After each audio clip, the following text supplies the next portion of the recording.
you've had an incredible run, and you've done things that other, certainly no other Tampa-based talent has ever done. I mean, you have built yourself up into a national network with the likes of the Howard Sterns of the world. Yeah. Unfortunately, the world has changed, and I haven't changed as quickly with it as I should have. I'm just very fortunate to be on AM 820, to even have a delivery mechanism in Tampa, because I've been laid out to pasture. But I don't give up. I'm just white trash from Indiana. I don't know what the word give up means. But I'm going to keep on keeping on. I know that sounds kind of stupid, but I am. I'm going to keep on keeping on, and I'll find various other ways to deliver my content. I still have a fairly large audience. We do really well on AM 820. We have a handful of affiliates terrestrially left, but I think that, I don't know if this is, I think maybe I've outgrown terrestrial radio, or certainly terrestrial radio has outgrown me, in the fact that terrestrial radio has dummied down, and not just terrestrial radio. I mean, I think that radio and regular media has Netflixed itself. It's true. Meaning, like, cable, regular television, regular radio, regular forms of terrestrial-based entertainment and content has pretty much vanillaed themselves, and that's the advent of Netflix. And people now will pay a subscription of whatever it would be to get content that truly is unfiltered and truly is real, so to speak. Would you do that?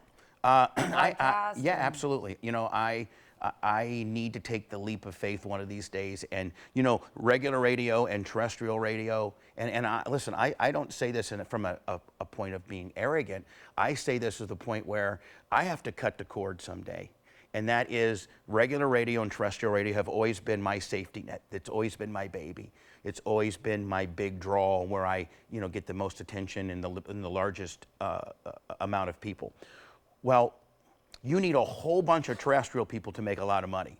You don't need that many people that are paying you a subscription to make a lot of money. Fox, NBC, ABC, CBS, when they have a hit show, they need 15 or 20 million people to watch for their advertising to make sense and on what they're charging for their advertising. Netflix needs 450,000 people for a show to be a hit, because they're paying, $16.99 or $4.90, whatever their subscription may be. So, it's tough for me to let go.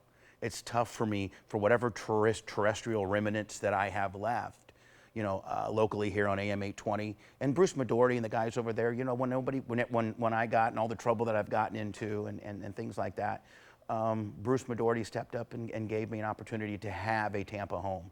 And so I'm going to keep doing the best show I can, but one of these days, don't be surprised when I'm out of regular radio. And if you want to hear what I say and how I say it, and the crazy messed up things that I do, truly unfiltered, you're going to have to subscribe in some way, shape, or form. If you had to look at things or describe things along the way and look back, what would you say were some of your biggest mistakes?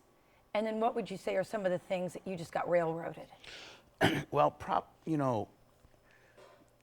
and this is very controversial what I'm going to say, but all of us, and then if you take us media people, we've seen a lot and we've done a lot, and we're all very plastic and we're all very fake on camera or on the air.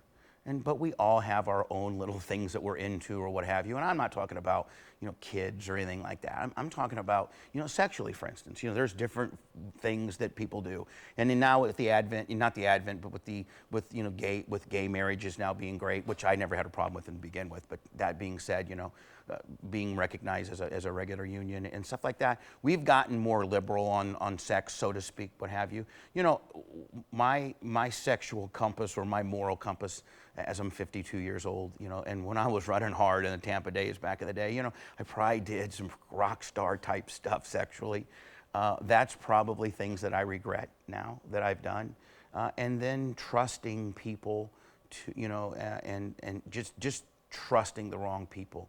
And, I would do a lot of things different. To answer your question very long-windedly, I would do a lot of things different. I think that I would have tried to stop and realize the success that I had and enjoy it a little bit more, instead of living this whirlwind life that I did.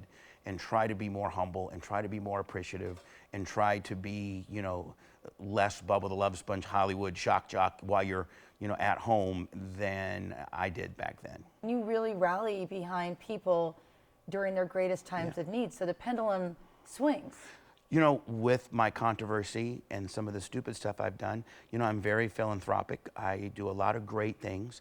I don't do any of those great things for anything other than to make me feel good and to do good things. And that I've had a forum for a long time to be able to garner support through contributions in the Bubba the Love Sponge Foundation for the fallen police officers and things like that. So I think there's a lot of good with me, but you know what? Good news doesn't travel fast. Bad news does.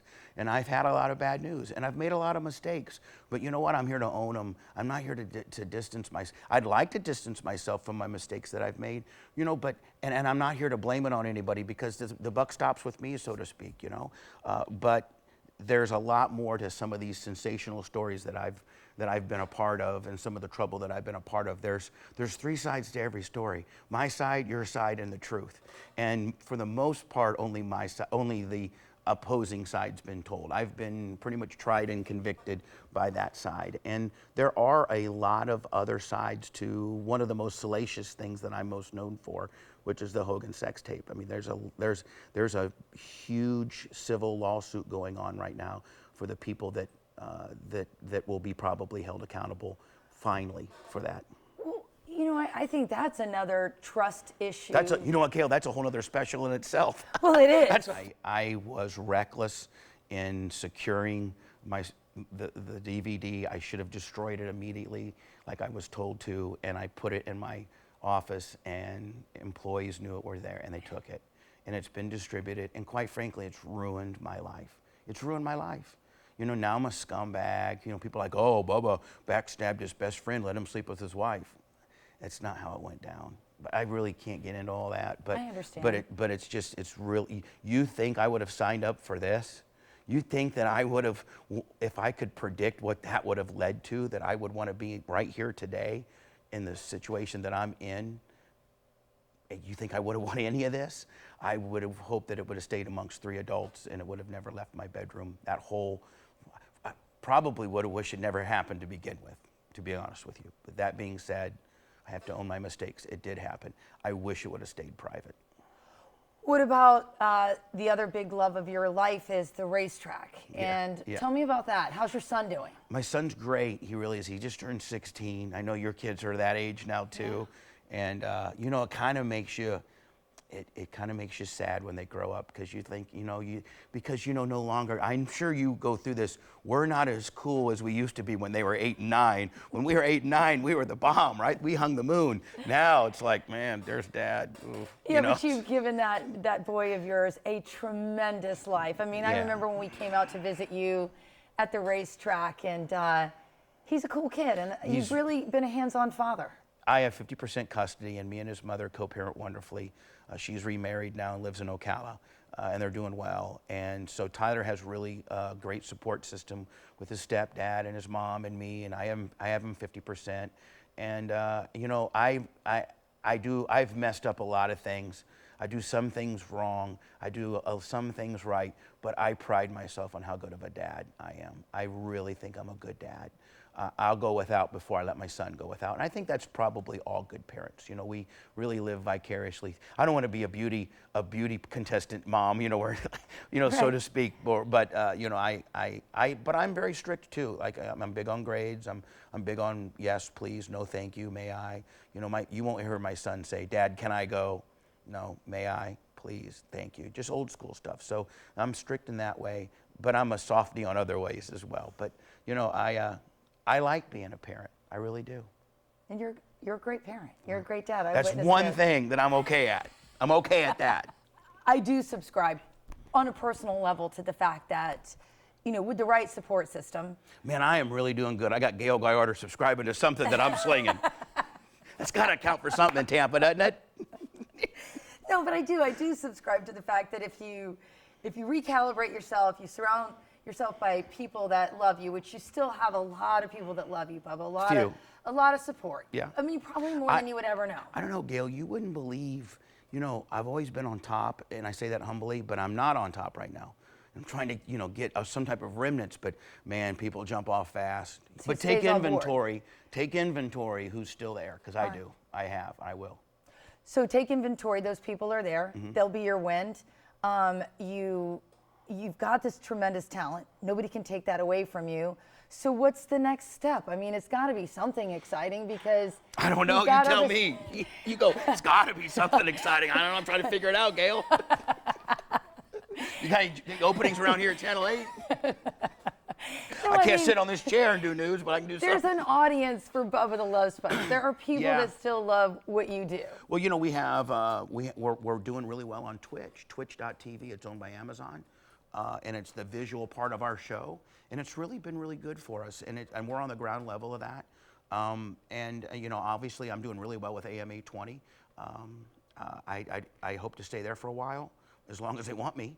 And like I spoke earlier, eventually I'm going to have to take the leap of faith and get off of regular radio and become a subscription-based, entity. And I think that that's what's next for me. I hope. I mean, I don't know. That or I'm going to live in a trailer at my racetrack, because I like doing that too. I don't know if I'm going to have to downsize tremendously, but I'm in the middle of trying to sell my house, and really the only thing that I really need is my studios. I'm fortunate enough to have my own studios. So as long as I can have a place to provide content and go in there every day and do a show, I think the $64,000 million question is, where is that content going to be heard and delivered to? So, I just think I have to constantly figure out what what my options are on how I can deliver what I do. How are you personally? Any love interests? Like, what's going on now? What's going on with Bubba personally? Boy, my love you've interests always have got been me able to to- this dance, baby. I don't think I need to be talking about any of that. Okay, all right, No, fair enough. No. But one of the things that I've been noted for on my show is to share, whatever love interest I'm involved in, whether it would be Heather or whether it be Nikki or anything like that. And I have been single now for almost 2 years, dating here and there. But it's not easy to date me. It's not. I mean, it's not.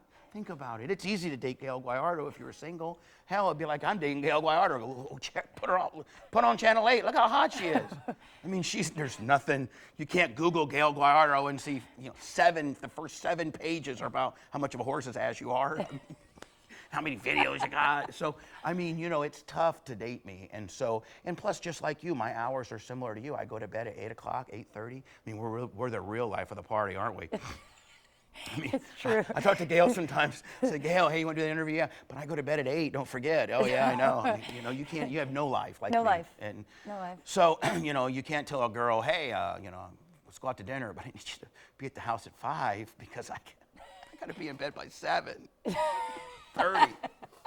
That's not real sexy. So I have a special person in my life. Good. And that I spend some time with. They're super cool. I'm not very public. I used to be. I've kind of become a recluse, mostly just because of I don't like dealing with, I don't like dealing with the drama. I'm not Mr. Johnny South Tampa, hang out in South Tampa anymore. That's probably a good thing. And it's a good thing. It really is. And so, if I'm not at my racetrack with my son, then I'm watching Netflix, chilling? figuring out how I'm gonna pay my water bill. I haven't. You look great though. Oh, shut up, you Gail. do. You look I'm a little like you've lost bloated a right lot now. of weight. No, I've not lost any weight. I feel like I don't you have a have. girdle on or nothing, but I'm sucking it in.